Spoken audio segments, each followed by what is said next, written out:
La Biblia dice que Él pelea por su pueblo. Él pelea por ti esta noche.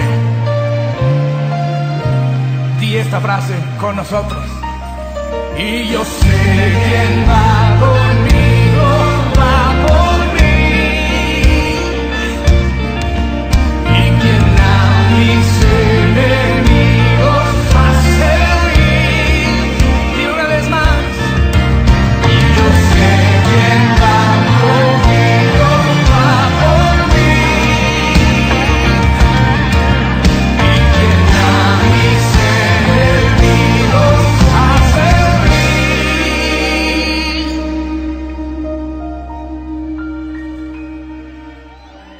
Dios imparable, Dios de imposibles, inigualable, eres invencible. Dios imparable, Dios de imposibles, inigualable, eres invencible. No tengo temor, en mi corazón tú tienes el control. No tengo temor, en mi corazón tú tienes el control. No me falta nada si te tengo a ti. No me falta nada si te tengo a ti. A ti Jesús. No me falta nada si te tengo a ti. No me falta nada si te tengo a ti. Si te tengo a ti, Señor. No me falta nada si te tengo a ti. A ti. No me falta nada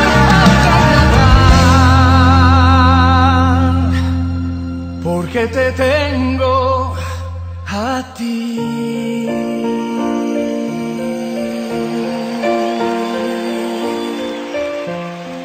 Que se oiga esa alabanza en todo el mundo.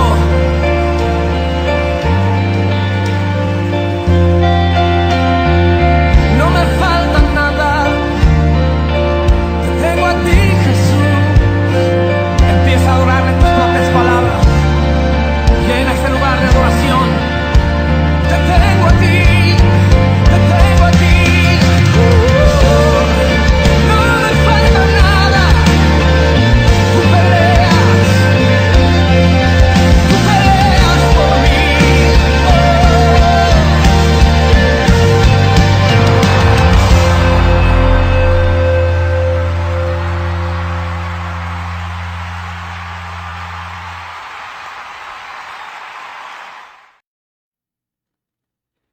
Damos la bienvenida a los que se han sumado en este ratito, estuvimos de adoración, de alabanza al Señor. Y ahora, como es anunciado, los que están por primera vez en este culto, expliqué cómo era, después de tiempo de canciones y de adoración, vamos a compartir una reflexión de la palabra del Señor y luego de la manera que llegaron, así de esa misma manera se van yendo, sin estar allí juntándose en la vereda. El otro día cité algo que vi ahí en las redes, donde anda uno siempre o trabajando o sacando cosas o entreteniéndose inclusive. Una grabación, una entrevista que le habían hecho a un referente cristiano, o por lo menos que ha sido referente cristiano, y cité que él había mencionado la oración del Señor, que se considera la oración sacerdotal, para explicar algo, un argumento que dio que no tenía nada que ver con esa porción, pero sí me inspiré esta semana de alguna manera a hablar de ello, de lo que Cristo dijo, por qué lo dijo, en función de qué lo dijo, porque es muy importante lo que Cristo dijo, y bueno, en ese caso se había desvirtuado un poco, pero es muy importante para la vida eso que el Señor ora, que ora por sus discípulos primero y luego ora por todos los que habrían de venir o los que habríamos de creer en Él por la predicación de los discípulos. Así que quiero hablar de las implicancias de esa oración sacerdotal en el capítulo 1 del libro de Efesios, de la carta de Pablo a los Efesios, y verso 10, dice que el propósito eterno de Dios, si tuviera que hablar la Biblia de un propósito eterno, de un propósito suficiente, es reunir todas las cosas en Cristo. Eso dice Efesios capítulo 1 y verso 9, que el propósito eterno de Dios es reunir todas las cosas en Cristo Jesús. Por ende entendemos que Dios arma, construye, reúne, y el enemigo ¿qué hace? Todo lo contrario, desarma, destruye y desparrama lo más que puede. Entonces uno empieza a ver en los criterios de vida, en los criterios de filosofía de vida, esto que tiene que ver con el propósito eterno de Dios y cómo el diablo ha logrado desparramar, como dije, dividir, destruir, porque el propósito eterno de Dios, según la declaración bíblica, era reunir.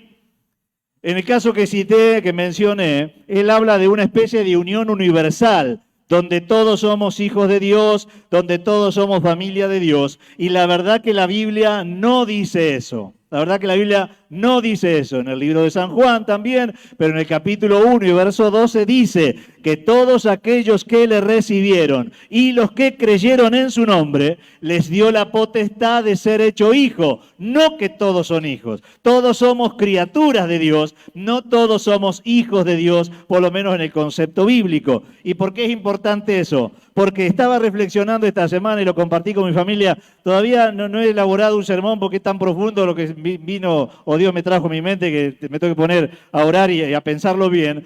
Cuando se subordina la verdad por el amor, entre comillas pongo el amor, y se subordina la verdad a ese tipo de amor donde la verdad queda en un segundo plano o en un plano inferior y se privilegia esa especie de amor que yo llamé o definí el domingo de la noche como un amor romántico o el romanticismo del amor cristiano, donde no subordina la verdad. Porque si no, como dije, hablé de sincretismo, esa predicación, cada cual con su verdad y estaremos unidos. Y no es lo que dice la Escritura. La verdad, que la Biblia dice que hay que definir la verdad o creer la verdad primeramente y desde la verdad nos unimos, no cada cual con su verdad. Eso, segundo, es sincretismo. Cada cual con su pensamiento, cada cual con su verdad y bueno, pero hay un llamado a la unidad. Esa filosofía es la que planteaba este cantante y bueno, que no se corresponde con la palabra de Dios. Primero establecemos lo que es verdad, nos unimos en la verdad y nos mantenemos unidos siempre en la verdad, no subordinando la verdad al amor, pero eso para otro sermón que todavía no he elaborado. Vamos a la palabra de Dios. Tenía en Efesios también el capítulo, lo vamos a buscar, porque a eso me fui recién cuando agarré la Biblia, porque sabía que estaba en Efesios y no me acordaba dónde. Una frase que dice el apóstol Pablo, porque cuando no se puede ir contra Dios, porque se pierde, se va contra el diseño de Dios. Y ir contra el diseño de Dios, o los propósitos de Dios, o el interés de Dios, o el objetivo de Dios, es en un sentido ir contra Dios. Pero no se va contra Dios, digo, porque hasta hay un respeto de la persona de Dios, pero sí se ha ido mucho, y más en este tiempo, contra el diseño de Dios. Y parece ser que el diseño de Dios es cuestionable, no la persona de Dios. Hay una frase del apóstol Pablo, que yo creo que es bastante contemporánea, en el capítulo 4 de la carta, y después ya nos metemos en el tema. Pero quería decir esto como introducción porque estaba pensando y adorando al Señor y me trajo estos textos, estas palabras, la de reunir y no desparramar o dividir, y esto otro que tiene que ver con el diseño de Dios, porque dice así, Efesios capítulo 4, verso 18, hablando de los que no conocen a Dios o igual del que se aparta de Dios. Teniendo el entendimiento entenebrecido, y ya empieza a describir un tipo de persona donde no capta bien porque está como oscurecido el entendimiento o el razonamiento desde el punto de vista de Dios siempre. Y esta es la frase que quiero rescatar. Ajenos a la vida de Dios por la ignorancia que en ellos hay. No dice ajenos a Dios. Yo hago esa diferencia. No dice ajenos a Dios. Hay un montón de personas que citan a Dios, que hablan de Dios. Es más, tuvimos un presidente que siempre lo cito en estos casos, que en todo su discurso terminaba diciendo, y Dios los bendiga, porque era de la zona de Cuyo, por ahí. Bueno, pero todo su accionar, toda su forma de obrar, parecía ser que, como dice la Escritura, profesan conocer a Dios, pero con sus hechos lo niegan. Entonces, como que no hay una correspondencia entre lo que decimos de Dios y la forma en que vivimos. Y acá habla de ajenos a la vida de Dios. Otra versión dice ajenos a la vida que Dios da, no ajenos a Dios, porque no es exactamente igual. Hay mucha gente que invoca a Dios, es decir, que tiene a Dios en su boca, pero el diseño de Dios, que es esa vida que Dios da, están alejados, o se han alejado, o se van alejando.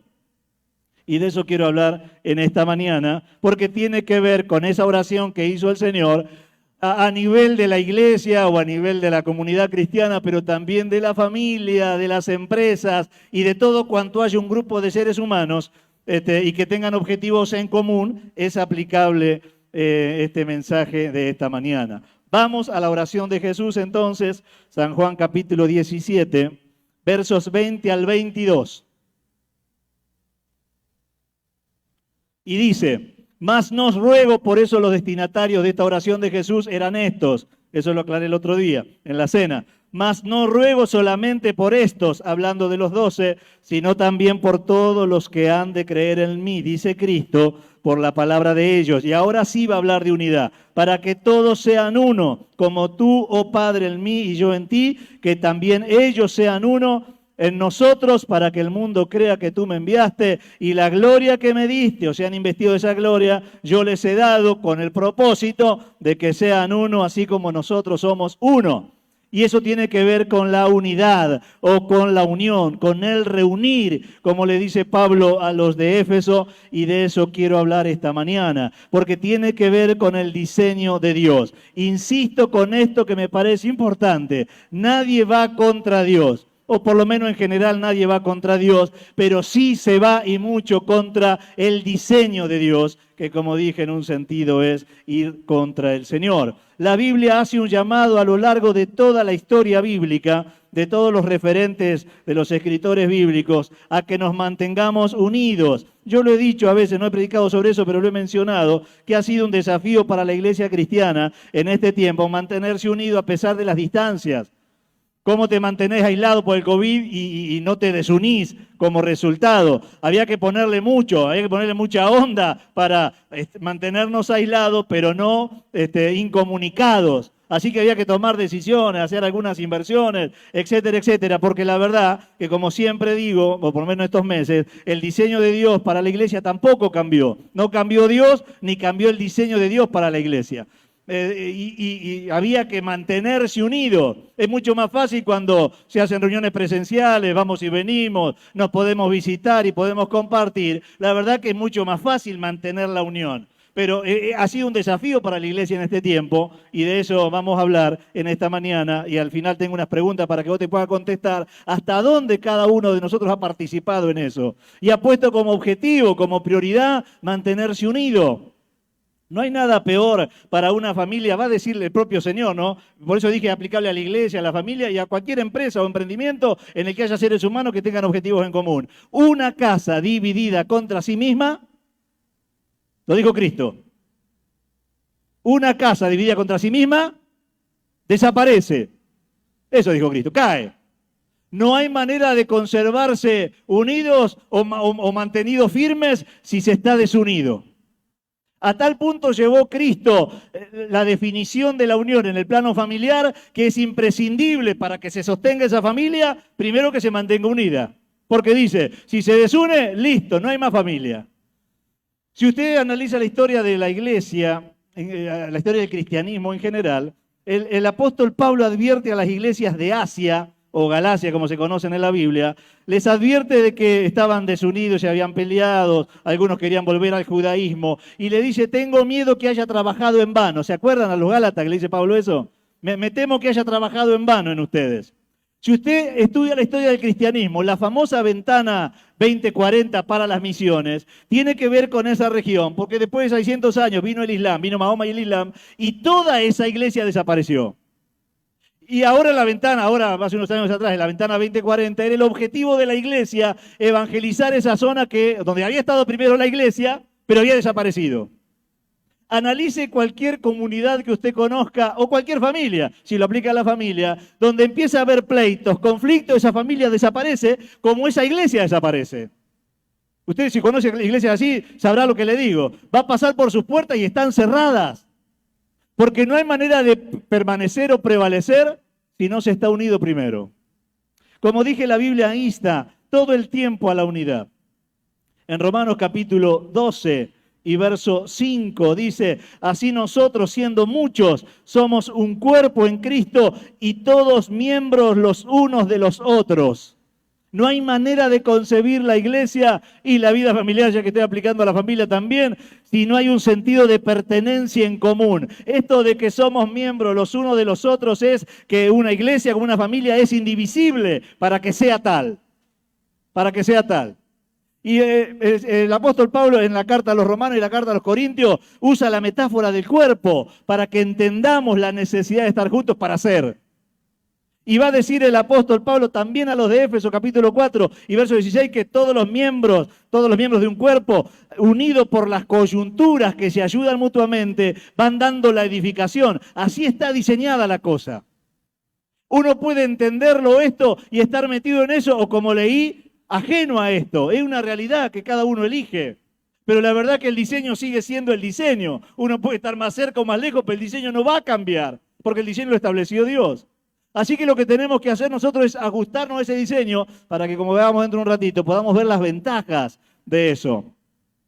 En Corintios capítulo 2 y verso 12 también usa la metáfora del cuerpo para enfatizar la necesidad de mantenerse unido. Y este sentido de pertenencia mutua, de correspondencia mutua, porque nadie puede decir en la iglesia cristiana o en una familia constituida que no tiene nada que ver con el otro. No es que Dios se propone aglutinar individualidades, sino fusionar de alguna manera esas personas.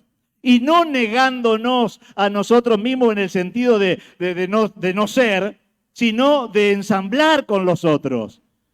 Y para eso hay todo un ejercicio espiritual, emocional y mental, porque la verdad es que en un cuerpo no todos tenemos la misma función, pero sí todos tenemos la misma necesidad, para que sea cuerpo, de mantenernos unidos. Si no, un miembro que se sale del cuerpo, de un cuerpo ya literal y humano, como metáfora, se muere.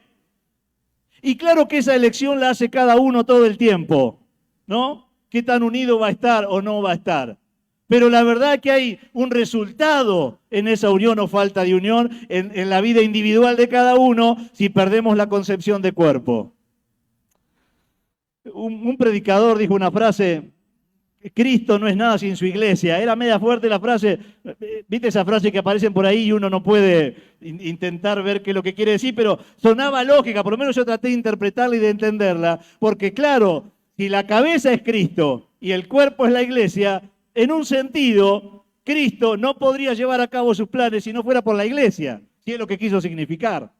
Pero para que esa iglesia pueda llevar a cabo los planes de Dios, es menester que esté unida. El objetivo en Gálatas aparece, Gálatas 3:28 también, habla de que en Cristo no hay judío, ni griego, ni esclavo, ni libre, ni hombre, ni mujer. Gálatas capítulo 3, verso 28.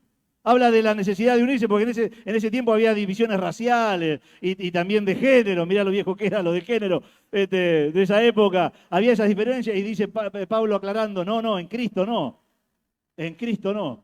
Claro que podemos tener diferencias de todo tipo, porque la verdad que la iglesia es una caja donde venimos todos de un montón de extractos sociales, personales, intelectuales, niveles de vida social, todo lo demás, pero la verdad que en Cristo tenemos que estar unidos. Y esas diferencias no deberían ser notables o notorias en la relación. Deberíamos poder cultivar una relación a pesar de esas diferencias y no como solemos hacer, que por las diferencias no tenemos relación. Yo a veces creo que no se ha madurado o no se madura en la diferencia de opinión, por eso se llegan a esas divisiones o a esas separaciones. El objetivo, como dije en Efesios capítulo 4, para que nos mantengamos unidos, el objetivo que dice Pablo, capítulo 4 y verso 13, hasta que todos lleguemos a la unidad de la fe y del conocimiento del Hijo de Dios, a un varón perfecto, a la medida y a la estatura de la plenitud de Cristo. Y en el 4:16 donde dice, y de quien todo el cuerpo bien concertado y unido entre sí por las coyunturas que se ayudan mutuamente, según la actividad propia de cada miembro, recibe su crecimiento para ir edificándose en amor. Toda una clase que da el apóstol Pablo de cómo los miembros cuando están unidos pueden crecer y desarrollarse y cumplir las funciones que tiene cada uno, que son distintas entre sí, pero que es necesario estar unido al cuerpo para poderla cumplir. Ningún miembro, va a decir el apóstol Pablo, va a poder cumplir su función dentro del cuerpo si no está primeramente unido al cuerpo. Un razonamiento hasta lógico, pero es así. Pero a veces se concibe esta idea que no es bíblica, ¿no? De que cada miembro por su lado haciendo la obra de Dios y está más o menos bien. La verdad que no es el diseño bíblico ese. Para nada es el diseño bíblico. Pero bueno, hay veces que luchamos contra estas cosas. En la primera carta de Pablo a los Corintios, no solo que este es el diseño del Señor y que se exhorta a los cristianos a mantenernos en Él, sino que el apóstol Pablo habla de la participación que cada uno tiene en esto. Y dice Corintios capítulo 1 y verso 10, les ruego hermanos por el amor, por el nombre del Señor, que hablen todos una misma cosa y no haya entre ustedes divisiones, sino que estén perfectamente unidos en una misma mente y en un mismo parecer. Varios textos de esto hay que hablan acerca de eso, la necesidad de, si no podemos pensar igual, ensamblar el pensamiento, digo yo por lo menos. Si no podemos pensar igual, acordar el pensamiento, digo yo por lo menos. ¿Qué quiero decir con esto? Que un miembro, un cristiano, un miembro de una familia espiritual o una comunidad cristiana, como un miembro de una familia, un linaje familiar, tiene que comprometerse, tiene que poner su parte. El apóstol Pablo lo hace responsable o los hace responsables los cristianos de poner su parte en eso.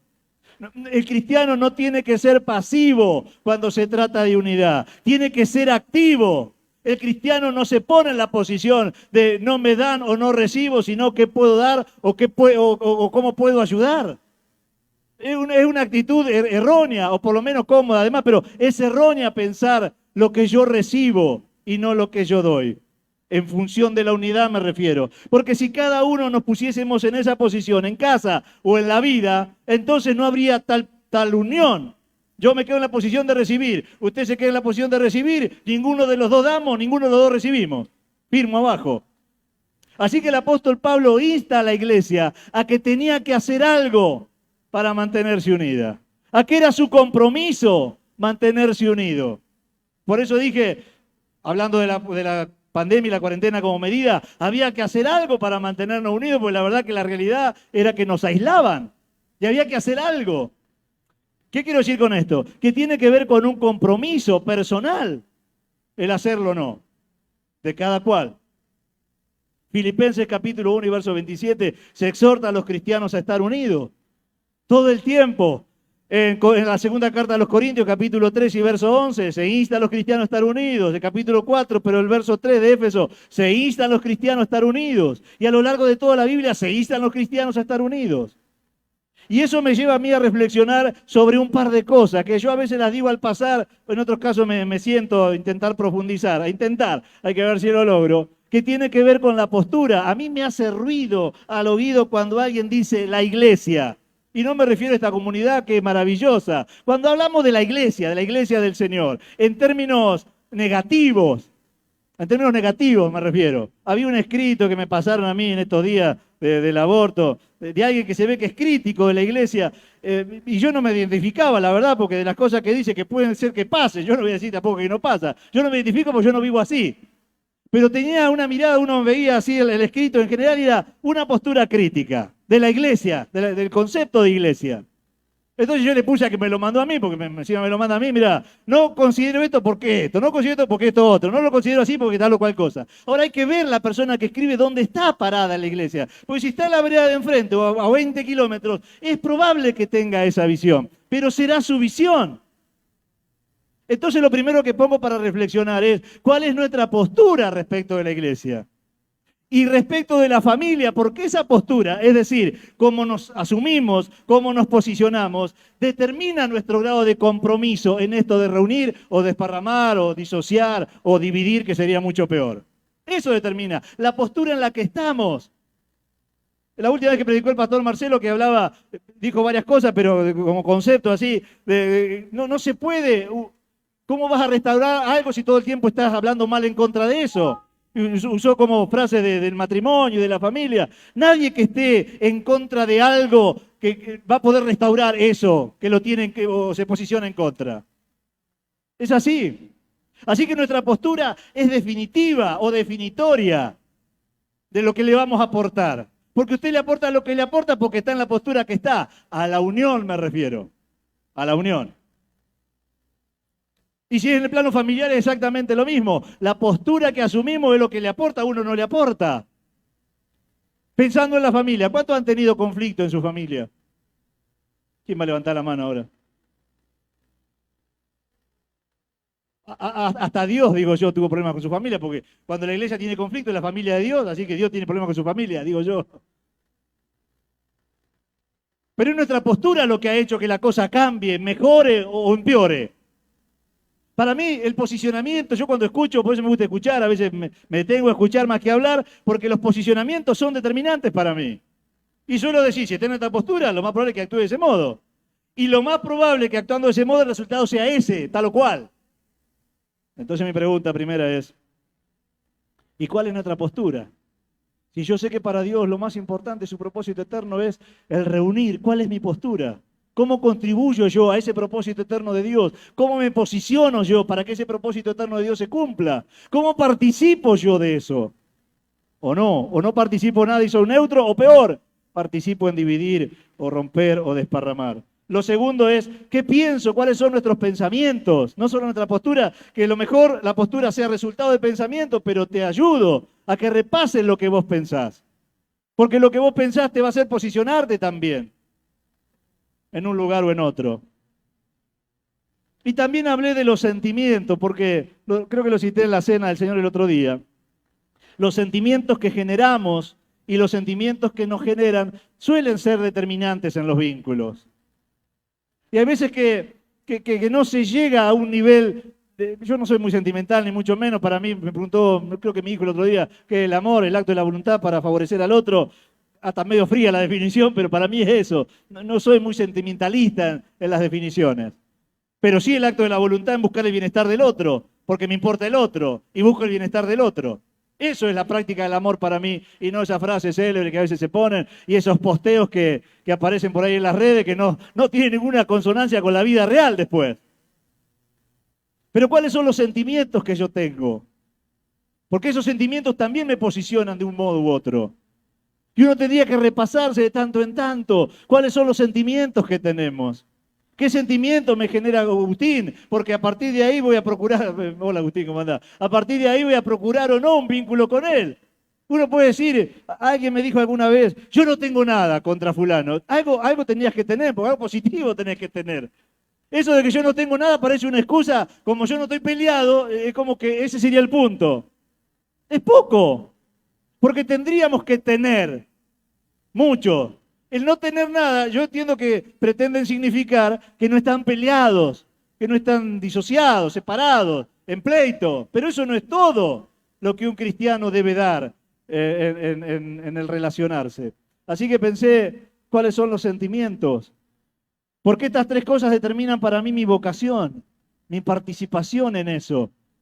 Yo nunca dejo de pensar, es más, cuando tengo que criticar algo objetivamente, como le dije a un hermano, sobre todo en las posturas bíblicas y las heréticas, porque la verdad que las cuestiones personales no me meto demasiado. Pero cuando citan la Biblia o dicen algo en nombre de Dios y no se corresponden con la verdad, es mi compromiso por lo menos decirlo. Y le digo a Dios, le digo al Señor, y Dios es testigo de no cargar emocionalmente con eso, pero a la vez decirlo.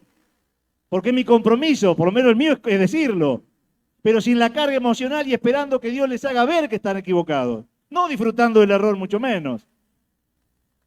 Porque yo entiendo que el propósito eterno de Dios siempre fue reunir. Y yo no quiero estar del lado de los que rompen o desparraman. En ningún plano. Siempre el propósito eterno es reunir. Y como hablaba en familia el otro día, y le dije a ustedes ahora, no subordinando la verdad tampoco. No me siento en paz con eso. Le cité a los chicos que estábamos hablando ahí en casa un libro que ahora lo voy a buscar cuando elabore algún sermón seguramente que tengo donde dice Sproul, año 1989, que la peor maldición de la iglesia moderna va a ser un tipo de teología relacional. Yo se lo explico así más o menos simple y rápido. Donde un texto de la Biblia me genere un conflicto de relación, entonces yo anulo o dejo de lado el texto de la Biblia porque no quiero tener un conflicto de relación. Y lo define como la peor maldición de la iglesia moderna, es decir, subordinar la verdad a los vínculos personales. Y cuando la verdad de Dios me ponga en contrapunto con alguien, entonces cuestionemos la verdad de Dios. La postura que tengamos, los pensamientos que tengamos, los sentimientos que tengamos, de alguna manera va a determinar nuestra vocación, nuestra participación y nuestro interés en lo de Dios, en el diseño de Dios o en cómo nosotros concibamos la vida. Pero yo dije que iba a hablar de algunas ventajas que tiene el mantenerse unidos y voy a la primera. Éxodo capítulo 17, por favor, verso 12. Es conocido este relato, tiene que ver cuando Moisés se cansó y se le caían los brazos y tenía dos personas a su lado, Aarón y Hur. ¿Se acuerdan de eso? Que dice la Biblia, eso está ahí, Éxodo capítulo 17 y verso 2. Que cuando se le caían los brazos a Moisés, estos dos hombres le sostenían los brazos para que Moisés mantuviese sus brazos levantados y eso daba un resultado concreto en el campo de batalla que estaba ahí en el valle donde Israel estaba peleando con un enemigo. Es decir, y este es el concepto, que el estar unidos es apoyo o sustento en la debilidad. Porque ninguno de nosotros podemos mantenernos por nosotros mismos, ni bancarnos en todas las situaciones por nosotros mismos. Entonces en el diseño de Dios pensó estar unidos en familia, estar unidos en comunidad, para que cuando alguien esté pasando por un proceso de debilidad, no esté solo. Porque los procesos de debilidad, como en el caso de Moisés, cuando las manos se cansan, se vive de un modo cuando se está solo, pero se vive de otro modo cuando se está unido. Y nadie tiene los 365 días del año, pum para arriba, lleno de energía, lleno de fortaleza, donde todo sale y donde no necesita de nadie, porque nadie puede vivir así todo el tiempo. Para eso está el núcleo familiar y para eso está la iglesia cristiana, para hacer sustento, soporte o ayuda en los momentos de debilidad. Pero a veces suele pasar, y yo lo analizo desde el punto de vista psicológico, que no soy psicólogo, estudiamos psicología pastoral los pastores, pero psicólogo no soy, desde el punto de vista de que la persona se va aislando y luego que está sola dice, me abandonaron. Eso lo he visto en un montón de personas. Se aíslan, primero, van tomando pasos hacia atrás. Yo analizo su vida, cómo eran, cómo son, y digo, se han ido aislando. Vos, primera vez viste recibir algún par de llamados, che, no te veo como siempre, no te veo bien, que no, todo bien, todo bien. Pasa el tiempo, no hay una conducta que revierta esa situación, che, otra vez, y en un punto vas notando que van dando pasos hacia atrás. Pero algunos, aún dando pasos hacia atrás, dicen, después me dejaron solo. Y no es igual, parece lo mismo, pero no es exactamente igual, porque el me dejaron solo hace responsable al otro. Por eso no es igual. En cambio, me aislé, se tiene que hacer cargo cada cual. Y a veces por no hacernos cargo cada cual, es mucho más fácil decir, me dejaron solo. Y a veces yo, sobre todo en consejería, cuando es más de mano a mano, le hago ver, mira, así estabas y así empezaste a alejarte. Así te llamó fulana, cuando me entero, si alguno llamó, ¿no? Así te llamó mengano. Y vos seguías en la misma postura, dando pasos para atrás. Llega un punto dentro de las libertades personales que todos tenemos, donde, bueno, cada uno elige cómo va a vivir. Pero no será el diseño de Dios en todo caso. Así que la unidad o mantenernos unidos ayuda o sustenta en los momentos de debilidad. En Jueces capítulo 20 y verso 11, estaban por ir a la guerra, y hay una frase ahí que yo la anoté, dice, y estaban todos como un solo hombre, porque contribuye a tener éxito en los objetivos y metas que nos proponemos alcanzar. En el caso de ellos era ir a la guerra, en el caso nuestro puede ser algún otro objetivo, pero es indispensable que estemos unidos. Usted no va a encontrar ninguna familia ni ninguna iglesia que alcance los objetivos si está desunida, ninguna. Porque para lograr los objetivos, el resultado feliz, primero ese núcleo tiene que estar unido. Para que ese núcleo no tenga objetivos o no pueda alcanzar ninguno, primero se desune. Y después, como resultado, o no alcanza ningún objetivo, los perdió todo en el camino. Es necesario para alcanzar los objetivos mantenerse unido en todo grupo humano. En la escuela nosotros, cuando trazamos objetivos, si tuviéramos todo peleado, la verdad que saldría uno para cada lado, como en la iglesia, como en la familia y como en la vida. No hay modo, no hay modo. Y de hecho, vos Martín, que te me mira con serio, sacate los cosas porque si te estás riendo, Martín me está... En los momentos donde había crisis en la escuela, ¿qué objetivo se alcanzaba? Ninguno. Las relaciones rotas, un montón de problemas. ¿Y qué objetivo se alcanzaba? Ninguno. Vos añadís las relaciones, los vínculos y los objetivos son alcanzables después. Es así. En todo plano es así. Así que cuando uno ve que no puede lograr los objetivos, tiene que preguntarse qué tanto unido está. Pues la verdad, que a menos que sea Superman, una especie de supermujer o supervarón, es imposible. Estamos diseñados para necesitarnos mutuamente. Y la unidad contribuye a alcanzar los objetivos, a lograr las metas. Si tenés metas familiares, si tenés metas matrimoniales, nosotros tenemos metas eclesiásticas con la escuela, es imprescindible mantener la unidad. No hay ninguna posibilidad, que dijo Cristo, porque es peor lo que dijo Cristo, la casa se cae, pero no hay ninguna posibilidad de alcanzar metas si se dividen primero. No hay ninguna. Lo tercero que es imprescindible para llevar a cabo cambios. Primer libro de Crónicas, capítulo 12, verso 38, dice, y estaban todos a una, estaban todos en el mismo sentir para lograr tal o cual reforma. Dígame si no pasa cuando el cónyuge, usted que es casado, pastor, y lo tengo acá a mano, no le he dicho nada de la camioneta, ¿vio? Ni de las vacaciones, he estado recatado hoy. Cuando se quieren hacer cambios a nivel personal, familiar, primero hay que estar de acuerdo. Intente llevar un cambio, si no está, intente hacer una reforma. Si no está, los que estamos casados sabemos de eso. Te podemos dar clase para los más jovencitos que se van a casar, cátedra podemos dar. Es imposible. Es imposible reformar nada, hacer cambios si primero no estamos unidos. Porque cuando empezás el cambio y algo sale mal, si no hay unión, empiezan las demandas, las críticas, la echada de culpa, ve, por tu culpa, nos embarcaste en esto y mira cómo estamos. La unidad es imprescindible para llevar a cabo cambios y reformas. En Mateo capítulo 18 y verso 19, dijo Cristo, si 2 o 3 se ponen de acuerdo en cualquier cosa que pidan, entonces será hecho. La unidad es imprescindible para potenciar nuestra oración. Hay veces que hay propósitos sin oración o oraciones sin acuerdo. Primero hay que sentarse y acordar para dónde queremos ir.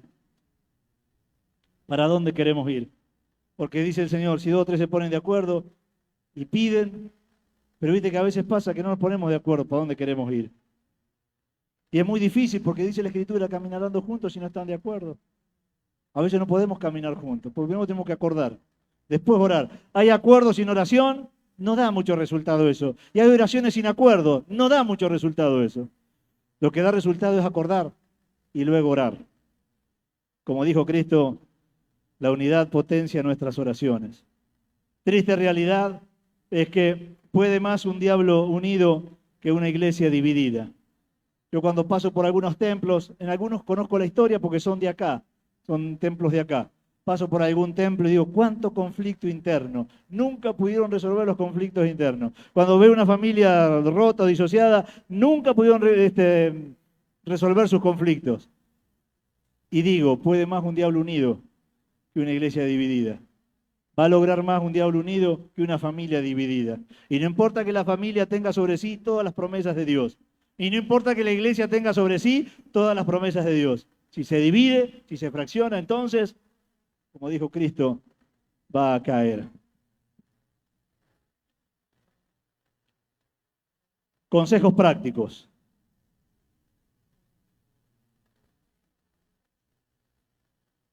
Que no siempre son fáciles llevarlos a cabo. Un consejo. Son varios. Cortitos todos. Pero que a mí me ayuda a mantenerme unido, espiritualmente unido. Hago la diferencia también de que usted no va a tener afinidad con todas las personas, pero tiene que estar unido espiritualmente. A lo mejor no da para comer con todos los hermanos de la iglesia, pero tiene que estar unido espiritualmente. No puede haber una persona con la que usted diga, no, con esta persona no, con cualquier persona. Si le tocase trabajar, por ejemplo. Y habrá personas dentro de la comunidad, dentro de su familia, inclusive viste que hay cuñadas que te caen mejor que otras, ¿o no? O Marcelo tiene una sola, te cae bien o mal, no tenés variedad ahí. Pero viste que una familia, si es grande la familia, hay un montón, te cae mejor, peor, pero tenés que tener paz con todos. Paz tenés que tener con todos. Entonces, algunos consejos prácticos. Primero es ese, procure estar en paz con todos. Dice la Biblia, mientras dependa de ustedes, estén en paz con todos. Es toda una frase esa, es bíblica, está en Hebreos. Porque en un sentido casi siempre depende de nosotros. Porque dice, la blanda respuesta aplaca la ira, más la respuesta áspera hace subir el furor, el proverbio. Y el refrán criollo dice, dos no pelean, si uno... Es difícil pelear solo, tiene que estar muy mal el otro como para que... Si quiere pelear con vos, uno le responde, pero a veces uno participa. Y yo siempre me pongo a pensar cuál es mi participación en las cosas. No el otro. El otro que haga lo que le parezca y dé cuenta por lo que hace. Pero a veces uno participa con la respuesta, o ignorándolo, o punzando. Los varones somos más irónicos que las mujeres, por lo general es así. Las mujeres de la catarsis, explotar. Los varones con pocas frases generamos eso. Y nos tenemos que hacer cargo de que el resultado, el conflicto, hemos participado en un sentido o en otro, de una manera o en otra. Procure estar en paz con todos. Depende de usted. Y yo digo, en el 90% de los casos depende de uno estar en paz uno, por lo menos. Segundo, no juzgue, porque es muy difícil acercarse y juzgar a la vez. Preste atención a esto. Cuando uno juzga, lo más probable es que se separe de la persona que juzga. Tercero, permítase conocer y que lo conozcan. Yo he encontrado a veces diferencia entre personas que no se conocen, a veces por los dichos de. ¿Viste que te dice, viste lo come Valeria? Y vos ya es Valeria así porque te dijo otro que es así. ¿La conocés? ¿Te tomaste el trabajo? No, a veces no. Permítase conocer y que lo conozca. No participe de pleitos ajenos. Esta me gusta porque a veces, como vamos siendo tribuna, no es nuestro rollo, pero nos encolumnamos. No es nuestro pleito, pero allá vamos a colaborar para pleitar. No participe de pleitos ajenos. Sea un conciliador antes que participar de pleitos ajenos. Repase sus posturas, puse que tiene que ver con lo que dije antes. Sus posturas, sus posicionamientos, sus pensamientos y sentimientos. De allí va a salir la unidad o no. Pensar distinto no es el problema, esto es un consejo. Pelear por pensar distinto es el problema. Y yo también he visto un grado de inmadurez en la diferencia de opinión. Es como que si pensamos distinto, no, vos por tu lado y yo por el mío. Como que, y algunos hasta lo glorifican a eso. Pensar distinto no es un problema. Va a decir el apóstol Pablo, hasta que todos lleguemos, puede que alguno no haya llegado. Que hay distintas madurez en la fe cristiana, también es una realidad. Que hay distintos grados de conocimiento en la verdad de Dios, es otra realidad. Que hay situaciones de carácter personal, de filosofía de vida, de trasfondo de vida, que otros no tengan. Todo eso hace las diferencias. Entonces dije, pensar distinto no es un problema. El problema es pelear por pensar distinto. Perdone. Y usted no sabe lo que me hicieron. La verdad que el modelo de perdón ni siquiera soy yo tampoco. Es Cristo. Si alguno tuviere queje contra otro de la manera que Cristo lo perdonó, perdone. No hay otra solución. No, pero usted no sabe. De la manera que Cristo te perdonó, perdona. El perdón no hace falta si antes no hay agravio o ofensa. Para eso es el perdón. Pero también puse, pida perdón. Pida perdón. No hace mucho hablé con alguien que me contó una situación familiar y dije, ¿pediste perdón? No. ¿Y cómo sabe el otro que estaba arrepentido de eso que dijiste si no pedí perdón? Vos ponele que yo haya ofendido, agraviado a Maribel, pero nunca lo digo. ¿Cómo sabe Maribel que yo estoy arrepentido y que esos actos no los reconozco como propios? Si no voy y le digo, disculpame, perdóname, no estuvo bien lo que te dije. Entonces digo, perdone, porque si no va a ser un esclavo de sus sentimientos, de amargura y de rencor. Y también pida perdón. Alguna vez, le digo por si algún mayor le sirve, alguna vez le dije a un hombre grande de la Iglesia de Azul que le tenía que pedir perdón al hijo porque era pastor de jóvenes yo, y había un conflicto ahí entre familia, entre miembros de la familia, y yo hablé con el padre y le dije, tenés que pedirle perdón a tu pibe. ¿Cómo yo le pedí perdón? Encima un hombre formado así, aladeante. Sí, tuviste equivocado. Lo ofendiste, lo heriste, tenés que pedirle perdón. ¿Cómo yo le voy a pedir perdón? Estaba mal él. Todos los que ofendemos tenemos que pedir perdón. Aún cuando ofendemos sin querer, porque yo no creo que ningún buen cristiano ofenda, se proponga ofender, pero a veces con la palabra ofendemos. Con las conductas, con lo que fuere, ofendemos. Tenemos que tener la grandeza de pedir perdón y de perdonar cuando nos piden perdón. Tratar los temas pronto, porque a veces han pasado tanto tiempo de los enojos que ni sabemos por qué estamos enojados. ¿No te ha pasado? Tratar el problema pronto. Estás enconado y ni te acordás por qué era. Sabés que estás distanciado, nomás eso sí lo tenés claro, pero sí, ¿por qué? ¿Sabés por qué? Porque acumulamos. Le pasé una foto a Majo para que la tenga ella, porque ella da temas así, donde había una mujer que del pecho estaba toda negra, toda fea, como quemada, y salían todas personas de adentro, así como en estado de putrefacción. Esas personas que no perdonás y las llevaba adentro y se echan a perder. Tratar el problema rápido. Y yo puse esto para terminar como un consejo. Nunca defraude la confianza de nadie. Nunca defraudes la confianza de nadie. Si te han dado confianza, sé custodio de esa confianza que te dieron. Nunca defraude la confianza de nadie. Yo he visto con el correr de los años relaciones que nunca volvieron a ser las mismas porque traicionaron la confianza que les habían dado. Cuando alguien confía en vos, honrá esa confianza. Honrala todos los días. Valorala todos los días. No hay nada mejor, habrá alguna cosa mejor. Para mí es muy importante cuando alguien te confía algo. Honrá esa confianza. Honrá esa confianza, porque cuando se rompe la confianza, cuando se quiebra la confianza, lleva mucho tiempo restaurar eso. Así que honrá la confianza que te han dado. Nunca traiciones la confianza y va a poder conservar los vínculos. Vamos a orar al Señor.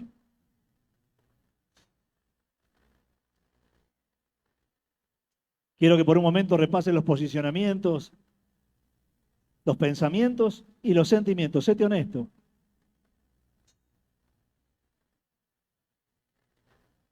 Para mantener la unidad no se puede ser pasivo. Todas las cartas de Pablo instan a los cristianos a promover la unidad. Eso nos deja en una posición de que si participamos o no, si nos hemos mantenido neutros o peor, hemos contribuido a romper, a desparramar, a dividir. El propósito eterno de Dios seguirá siendo el mismo, reunir todas las cosas en Cristo. El diseño de Dios seguirá siendo el mismo. El punto es, ¿qué le aportamos nosotros a ese diseño?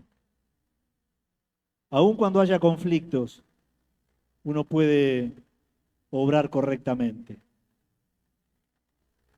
Aun cuando tome decisiones, a veces nos ha pasado en la escuela con algún empleado, uno puede obrar correctamente.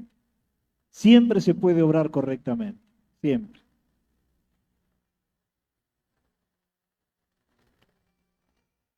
El propósito de Dios es una iglesia unida, como una familia unida. Ese es el propósito de Dios. Así está hecho el diseño.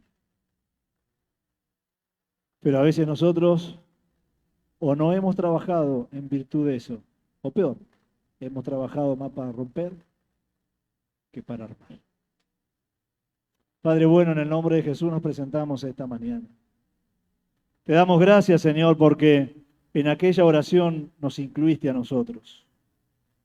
Y rogaste que seamos uno para que tu gloria nos visite y para que tú con tu gloria nos llenes de manera que podamos conservar esa unión, esa unidad. Señor, vemos en el mundo tanta grieta, tanto pleito, tanta contienda, tanta división innecesaria, tanta diferencia de pensamiento llevado a conflictos irreconciliables. Y seguimos mirando tu palabra, y seguimos mirando tu diseño, y seguimos mirando en ese diseño como si fuese un espejo, cómo hemos contribuido nosotros a eso. Si nos hemos mantenido neutros, si hemos aportado, si hemos sido activos o solo pasivos, viendo cómo se destruía todo a nuestro alrededor, o peor, si hemos contribuido a romper, a fraccionar, a desparramar y no a unir. Señor, no hay nada que refleje más un verdadero cristiano que aquel que cumple o intenta cumplir con tu propósito eterno. Yo quiero rogarte, Señor, por cada iglesia en crisis en este tiempo, cada comunidad, por los pleitos que a veces se originan dentro de ellas, Y como tú mismo advertiste, Señor, a veces han caído, han cerrado sus puertas, han dejado de ser, como también familias.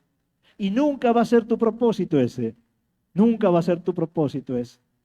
Aún te ruego, Señor, que podamos trabajar todos los días en ello.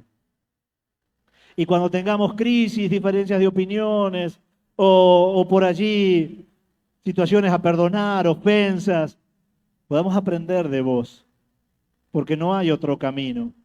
Si nos han ofendido y nos piden perdón, tenemos que perdonar. Si hemos ofendido y tenemos que pedir perdón, tenemos que pedir perdón.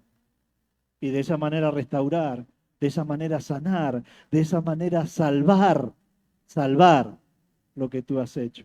Tanto has invertido en nosotros, Señor, y tanto esperas de cada uno de nosotros. Bendice a cada familia aquí representada, Padre bueno, y a aquellos que se han conectado también a través de las redes. Bendíceles y trae luz por esta palabra, para que ellos sean portadores de la unión, portadores de la integración y no de la desunión. Te lo rogamos en el precioso nombre de Jesús. Concédenos la gracia de poder vivir de tal manera que podamos sacar ventaja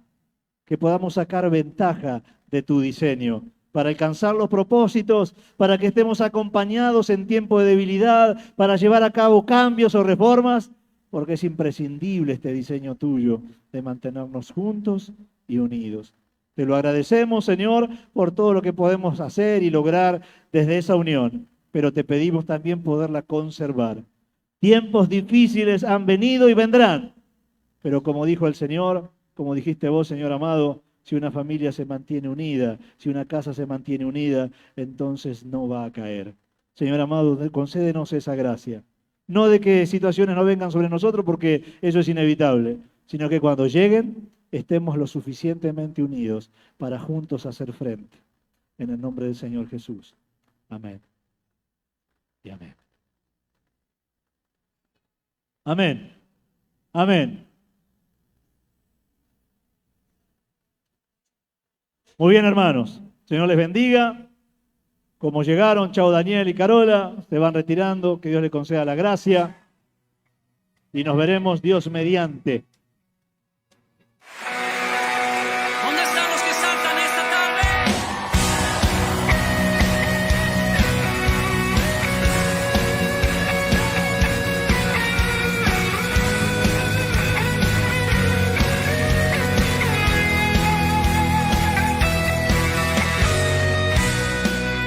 Por ti es mi clamor y sin ningún temor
Mi deseo eres tú, mi momento de amor, la alegría de vivir.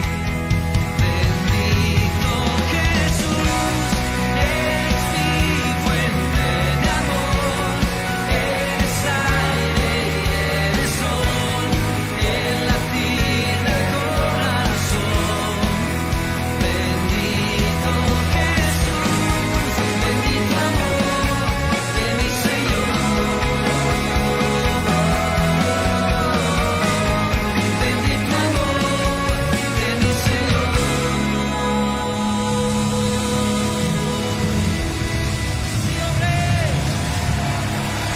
Nuestro deseo eres tú,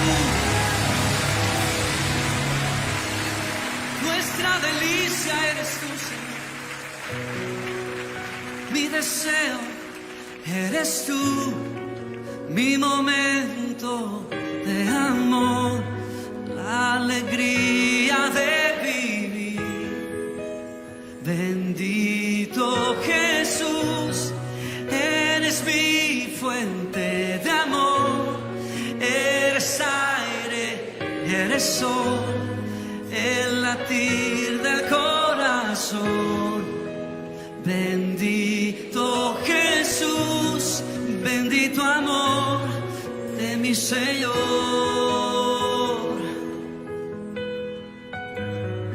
Bendito amor de mi Señor.